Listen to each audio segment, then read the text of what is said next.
नमस्कार, मैं doctor Dilip Kumar, assistant professor, guest faculty, Vidya Bhavan Mahila college Siwan से। छात्रों, पिछली कक्षा में हम लोगों ने अकबर के बारे में पढ़ा था, अकबर की राजपूत नीति के बारे में पढ़ा था। और आज हम लोग अकबर के पुत्र जहांगीर के बारे में पढ़ेंगे। जहांगीर शहजादा सलीम, जो जहांगीर नाम से शासक बनता है, और उनका शासनकाल जो था वह 1605 से 1627 ईस्वी के बीच में था।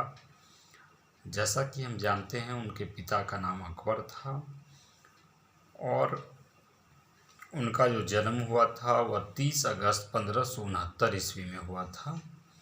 और लगभग 15 वर्ष की अवस्था में उनकी शादी जो हुई थी वह आमेर के राजा भगवान दास की पुत्री मानवाई के साथ उनका विवाह हुआ था। और अब जानते हैं हम लोग आगे। तो अकबर जो है अपना उत्तराधिकारी सलीम को नहीं घोषित करते हैं, बल्कि अपने पौत्र खुसरो शाह को घोषित करते हैं।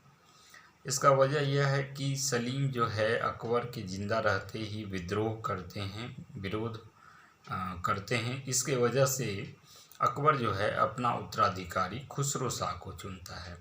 इस वजह से सलीम जो है नाराज हो जाता है।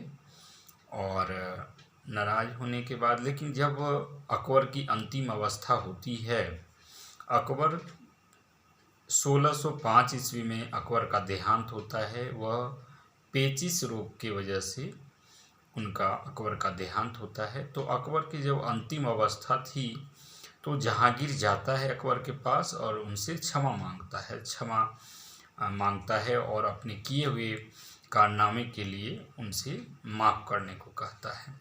अकबर जो है, चूँकि सलीम जो है उनका पुत्र था, तो वह उनको माफ़ कर देता है और अपना राजमुकुट जो है उनको पहनाता है। मतलब अपना उत्तराधिकारी बनाने को पुनः वो राजी हो जाता है।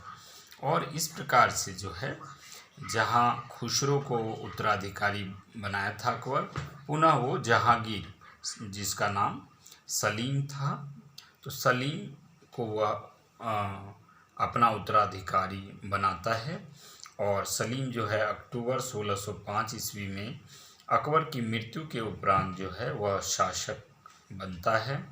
शहजादा सलीम जो है वह मिर्ज़ा नूरुद्दीन मोहम्मद जहांगीर के नाम से शासन पे बैठता है, शासक बनता है।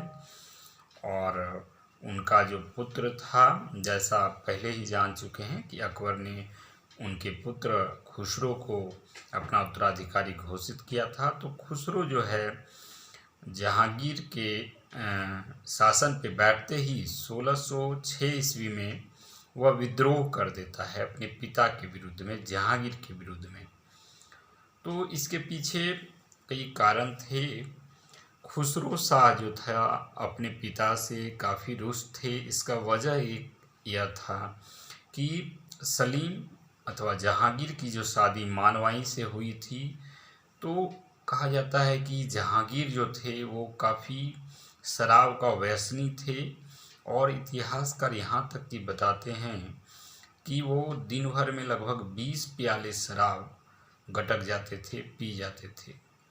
तो इसके वजह से उनकी जो यह आदत थी, उसके वजह से उनकी पत्नी जो थी मानवाई, यानी खुसरो शाह की माँ मानवाई, वो काफ़ी नाराज़ होती थी। आए दिन हमेशा झगड़ा वगैरह होती रहता था। और उनके इस आदत से मानवाई जो थी काफ़ी दुखी थी, काफ़ी तंग आ गई थी और वह तंग आकर अपनी आत्महत्या कर लेती है। और खुसरो शाह जो है अपनी माँ जो मानवाई थी, उनकी जो मृत्यु होती है, उसका सबसे बड़ा कारण वो अपने पिता जहांगीर को मानता है। इसके वजह से ही वह जो है जहांगीर के गद्दी पर बैठते ही विद्रोह कर देता है। उनके खिलाफ जो है वो विद्रोह का झंडा वो बुलंद कर देते हैं। तो इस प्रकार से हम देखते हैं कि जो है खुसरो उनका पुत्र जहांगीर जो है बगावत करता है और 1606 ईस्वी में उनका पहला बगावत होता है और 1622 ईस्वी तक खुसरो शाह का बगावत चलते रहता है। 1622 ईस्वी में अंततः भैरावल के युद्ध में खुसरो और जहांगीर दोनों के बीच में युद्ध होता है। खुसरो शाह को पकड़ लिया जाता है, उसे अंधा बना दिया जाता है और उन्हें जेल में डाल दिया जाता है और शाहजहां के कहने पर उनकी जेल में ही उनकी हत्या करवा दी जाती है, उनका वध करवा दिया जाता है। तो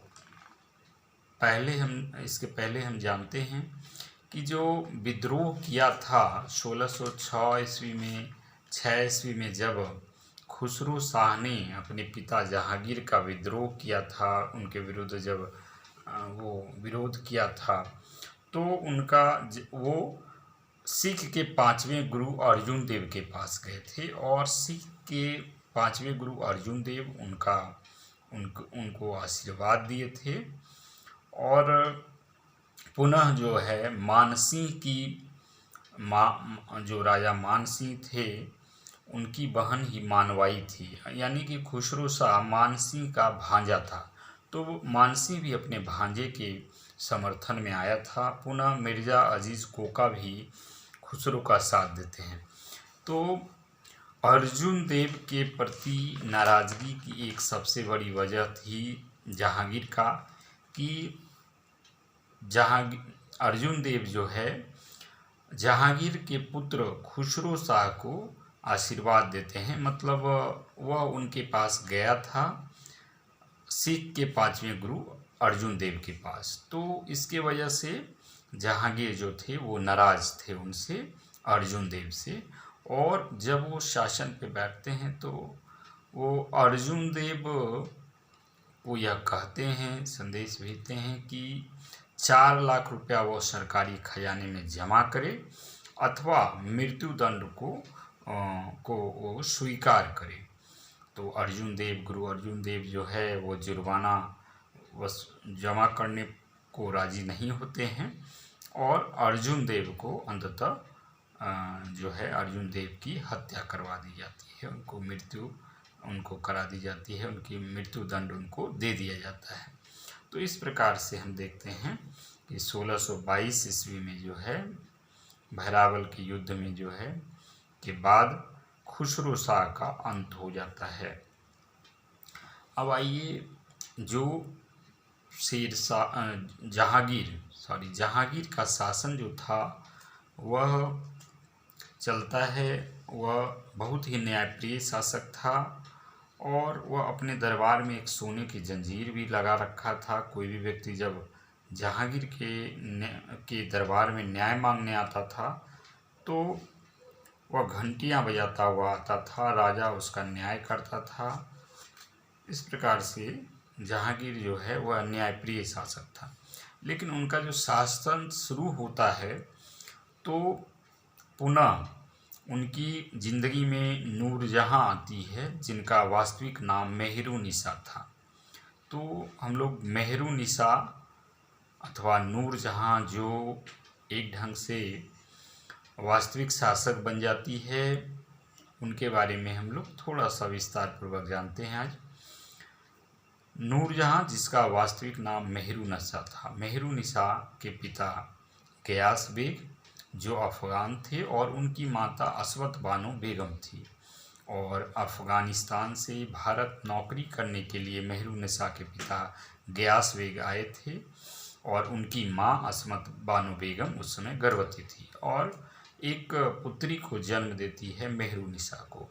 उनके पिता उसे छोड़कर जंगल में और कहीं चले जाते हैं और उनकी माँ जो है अस्वत बानो बेगम उसको लेकर मेहरुनिसा को लेकर अकबर के दरबार में आती है और अकबर के दरबार वहीं पर वह रहती है। मेहरुनिसा का लालन पालन होता है और जैसा हम जानते हैं कि अकबर का पुत्र शहजादा सलीम था, वह भी कम उम्र का था और मेहरुनिसा दोनों एक साथ पले बढ़े होते हैं और साथ साथ उम्र बढ़ती है और एक दूसरे के बीच में मेहरुनिसा और शाहजादा सलीम के बीच में आकर्षण बढ़ता है, प्रेम बढ़ता है और अकबर को यह नागवार गुजरता है और वह उनके बीच में दूरियां को बढ़ाने को वह सोचता है।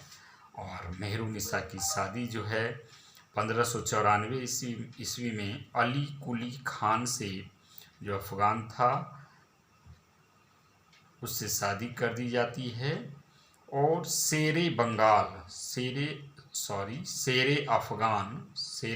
अफगान शासक था वह अली कुली खान, तो उन्हें शेरे अफगान की उपाधि देकर बंगाल का गवर्नर बना दिया जाता है। और अली कुली खान, जिसके साथ मेहरुनिसा की शादी हो चुकी होती है, वह अपने पति के साथ बंगाल चली जाती है। और तत्पश्चात क्या होता है, जब जहांगीर जो है यह जो होता है बंगाल का गवर्नर बनाया जाता है, यह अकबर के द्वारा बनाया जाता है। लेकिन तत्पश्चात अकबर की मृत्यु के बाद 1605 ईस्वी में जब जहांगीर शासन पे बैठता है, तो वह पुनः उन्हें उनकी प्रेमिका मेहरुनिसा की याद आती है और वह षड्यंत्र रचकर उनके पति, जो शेरे अफगान थे, वहाँ के शासक थे अली कुली खान, उनकी वो हत्या करवा देते हैं और उनकी विधवा मेहरुनिसा को वो दिल्ली दरबार में बुला लेते हैं। और इस प्रकार से वह जो है उनकी विधवा मेहरुनिसा से 1611 ईस्वी में विवाह कर लेते हैं और अली कुली खान की विधवा जो है मेहरुनिसा से विवाह कर लेते हैं और उन्हें नूरजहां की उपाधि प्रदान करते हैं। तो इस प्रकार से हम लोग ने ये जाना कि मेहरुनिसा जो है किस प्रकार से नूरजहां बन जाती है, जिसका वास्तविक नाम नूरजहां का मेहरुनिसा था। और इस प्रकार, और उनके पिता जो थे ग्यास बेग, उनको भी एतामुद्दौला की उपाधि जो है उनके द्वारा, जहांगीर के द्वारा प्रदान की जाती है। और इस प्रकार से नूरजहां जो है अब